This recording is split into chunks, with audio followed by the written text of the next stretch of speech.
for joining us on this broadcast. And here's also an explainer, a detailed report on the COVID management protocol in India, something that's been under the scanner of late. There has been a lot of back and forth and noise around India's treatment protocol. The spotlight is back on what has India recommended and what it hasn't to manage cases of COVID-19. It must be noted that none of the drugs used in India right now are new drugs. They are all drugs that have been repurposed, which means they were made for treating some infection and now are repurposed to manage patients of COVID-19.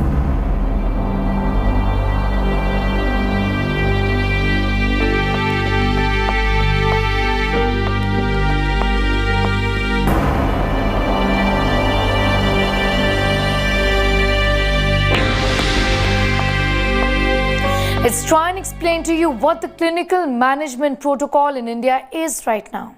The most recent one, updated in the month of April, says that in case of mild disease, there is upper respiratory tract symptoms like fever without shortness of breath. Home isolation and care at home is suggested. The must-dos here are physical distancing, indoor mask use and hand hygiene. Hydration, anti-tussives and multivitamins are to be given to the patient in consultation with the doctor. Monitoring of oxygen and temperature is to be done. Immediate medical attention must be sought if there is difficulty in breathing, high-grade fever, and if there is cough. Well, if these symptoms persist after 5 days, then must consult with the doctor about moving the patient out of home isolation. Therapies based on low certainty of evidence are ivermectin, which is to be avoided in lactating and pregnant women, or hydroxychloroquine, unless contraindicated, and inhalational budesonide. Ivermectin is a medicine used to treat all kinds of parasite infestations. In humans, this includes head lice, scabies, river blindness. Hydroxychloroquine is a medicine to treat and prevent malaria. Other uses include treatment of rheumatoid arthritis, lupus. Budesonide in the inhaled form is used in the long-term management of asthma and chronic obstructive pulmonary disease.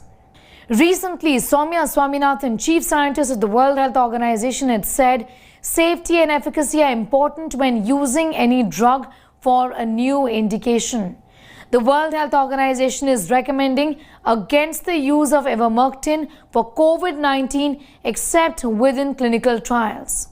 The company that makes ivermectin, Merck, has also said that there is no meaningful evidence for clinical activity or clinical efficacy in patients with COVID-19 disease.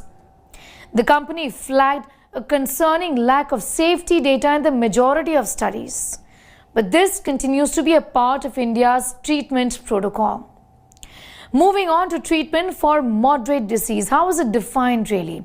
In moderate disease, the respiratory rate is more than 24 every minute. There is breathlessness. The oxygen saturation rate is below 93. The advice by the government is to admit the patient in the ward.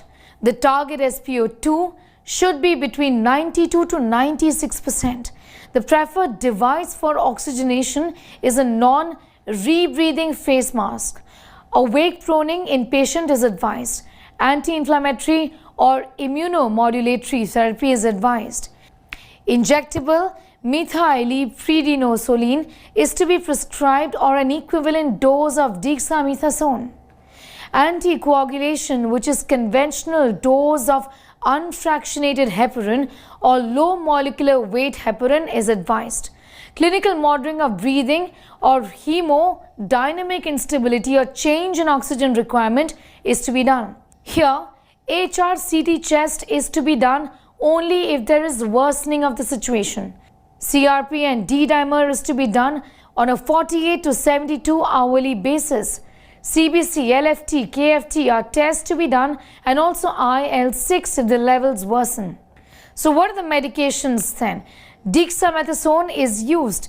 What is dexamethasone? It is a glucocorticoid medication, a steroid used to treat rheumatic problems, a number of skin diseases, severe allergies, asthma, chronic obstructive lung disease, croup, brain swelling, eye pain following eye surgery, and along with antibiotics in tuberculosis. Medications like remdesivir and tocilizumab and convalescent plasma also is explored when the patient is suffering from moderate illness. Let's tell you what these drugs are. Remdesivir is a drug made to treat Ebola. It's a broad-spectrum antiviral medication. Tocilizumab is also known as atezolizumab, is an immunosuppressive drug mainly for the treatment of rheumatoid arthritis, and convalescent plasma is using blood from people who've recovered from an illness to help others recover. It's used for other illnesses as well. This is to be done within 7 days of the onset of the disease. Severe disease in COVID-19 is when the patient's respiratory rate is more than 30 and oxygen saturation is less than 90. Here, use of NIV in patients with oxygen requirement, also HFNC. Intubation should be prioritized in these patients. Using conventional ARDS-NET protocol for ventilator management is advised. Here as well, dexamethasone is advised, also use of heparin.